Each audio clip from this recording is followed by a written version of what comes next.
Vítajte späť. No a máme tu tretí typ príkladu a máme 3 príklady, takže to bude trošku dlhšie video, ale to vôbec nevadí. Napíšte parametrické vyjadrenie priamky, ktorá po A prechádza bodom A, ktorý má súradnice 4 a -1 a je rovnobežná s priamkou P, ktorý má tieto dve súradnice x3 plus 2t a y -1 plus 4t. Vidíme, že je rovnobežná s priamkou. Treba si všímať vždycky toto, že je rovnobežná s priamkou. To je dôležité. A podľa toho vieme vyriešiť zadanie, lebo budeme vedieť, že je to istý typ príkladu, ktorý sme si už vyriešili. Takže postup a riešenie. Prvé si urobíme. Prvý krok je z priamky P si zistíme smerový vektor, ktorý označíme napríklad A. Môžeme ho označiť aj U, aj A, to je jedno, aké písmenko. Takže tieto dva si opíšeme a z toho si vyvodíme Ačko. Smerový vektor je vlastne Tčko. Sú to tieto dve Tčka. Takže bude mať súradnice 2 a 4. Vždycky ideme od vrchného. Takže z x je to 2 a z y 4. Potom bod A a náš zistený smerový vektor A si napíšeme pod seba. No, bod A mal byť označený A, nie malým A. Som sa tu sekla, ale to sa mi občas stáva. Takže tieto dva sme si napísali teda pod seba. Tento a tento zistený smerový vektor. Tu ich vidíme, tu ich máme pekne spolu. A už si ich len vyrátame. Klasicky ideme. Takže 4, 4, 2, 2. Takže to nám dalo. Keďže sme ho mali označený, že je to priamka P, tak bude Pčkom označená a x sa bude rovnať teda 4 plus 2t a y bude -1 plus 4t, lebo tu máme štvorku.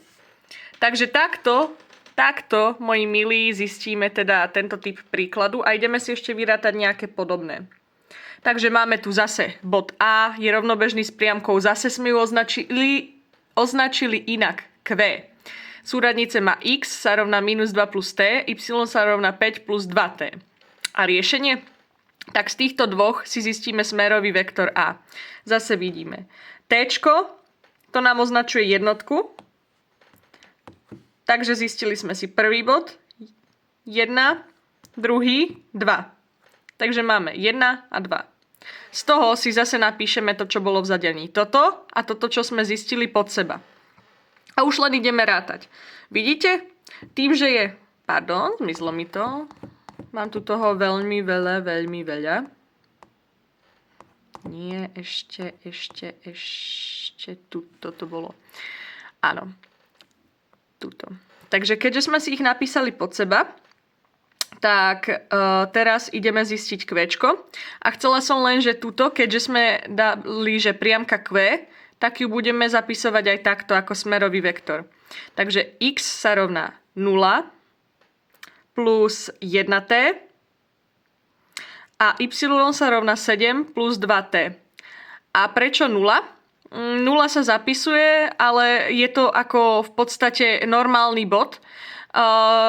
A tretí typ tohto príkladu si vysvetlíme. Tam je tiež 0, ale nie je ako v bode A, ale zase bude v smerovom vektore. Takže jednotka sa písať nemusí. Ja som si ju sem napísala, môžete si aj vy. Akože je to dosť dobré, keď si ju napíšete, ale v teste to byť nemusí samozrejme. A ideme na C. Tu má bod A, 1 a -2 a je rovnobežný s priamkou S, ktorá má tieto súradnice, x sa rovná -5 plus t, y sa rovná 5. A všímame si, nie je tu t. To znamená, ide vám ukázať, ako sa bude rátať takýto príklad. Riešenie? No z týchto si zase zistíme vlastne smerový vektor, zase som si označila A. Takže bude 1 a bude 0. Keďže tu není nič tu nie je proste, blablabla, tak bude smerový vektor 0. A zase si napíšeme tento bod pod seba a tento zistený smerový vektor. Takže Ačko 1 a -2 a smerový vektor A sa bude rovnať 1 a 0. A z toho ideme zistiť teda S. Takže ideme. 1 plus T. Všimli ste si, už som jednotku nenapísala, ale môžeme si ju sa napísať, keď by ste chceli. Ale nie je to potrebné. A potom ide minus 2. A keďže tu nie je žiadne T, že T nám vyšlo, že 0, tak to bude iba takto vyzerať. Bude to bez toho Tčka. Takže takto, milí priatelia, vyrátame parametrické vyjadrenie priamky a v podstate, ktorá prechádza nejakým bodom a je rovnobežná s priamkou. Takže takto. Všímajte si vždycky toto zadanie. Rovnobežná s priamkou. Lebo potom je ešte iný typ a ten si ukážeme v ďalšom videu, že kol má na priamku.